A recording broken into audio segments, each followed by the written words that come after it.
నమస్తే. నేను మీ వాస లక్ష్మణ. యావత్తు పద్మశాలి కుల బాంధవులకు ఒక విజ్ఞప్తి. పద్మశాలి పుట్టిన ప్రతి ఒక్కరు కూడా ఇప్పుడు చేయాల్సిందే. నేను పద్మశాలి బిడ్డనను అనుకునే ప్రతి ఒక్కరూ ఇప్పుడు చేయాల్సిందే. గింత దుర్మార్గమా, గింత న్యాయమా?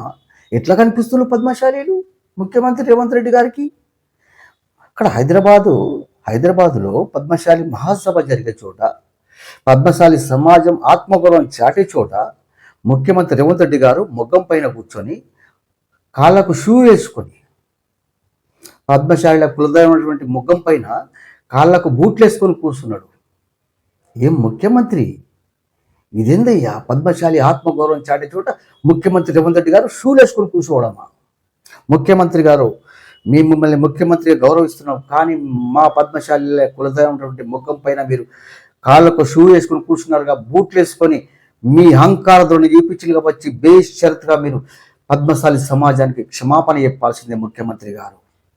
మేము ఈ విషయంలో ఎట్టి పరిస్థితుల్లో ఉపేక్షించేది లేదు. గతంలో ఇదే విధంగా చేసిన ఒక ఎమ్మెల్యేకు ఏ విధంగా పద్మశాలి సమాజం బుద్ధి చెప్పిందో ఒక్కసారి ముఖ్యమంత్రి గారు మీరు గుర్తు చేసుకోవాలి.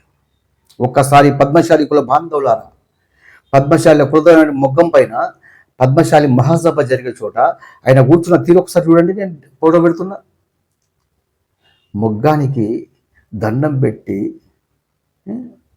మన నేతన్న మొగ్గం మీద కూర్చుంటాడు, కానీ అలాంటి మొగ్గం పైన బూట్లు వేసుకొని కూర్చుండడం అంటే, ముఖ్యమంత్రి గారు ఇది ఎట్టి పరిస్థితులు మేము ఉపేక్షించమండి. మీరు ముఖ్యమంత్రిగా గౌరవించుకుంటామండి, తెలంగాణ రాష్ట్ర ముఖ్యమంత్రిగా మిమ్మల్ని గౌరవించుకుంటాం, కానీ పద్మశాలమైన మేము ఆత్మగౌరవం చాటే చోట మీరు వచ్చి మొగ్గం మీద కాలు పెట్టి ఇంత అహంకారధోరణి పనికిరాదు ముఖ్యమంత్రి. పద్మశాలి కుల బాంధవులారా ఒక్కసారి ఆలోచించండి.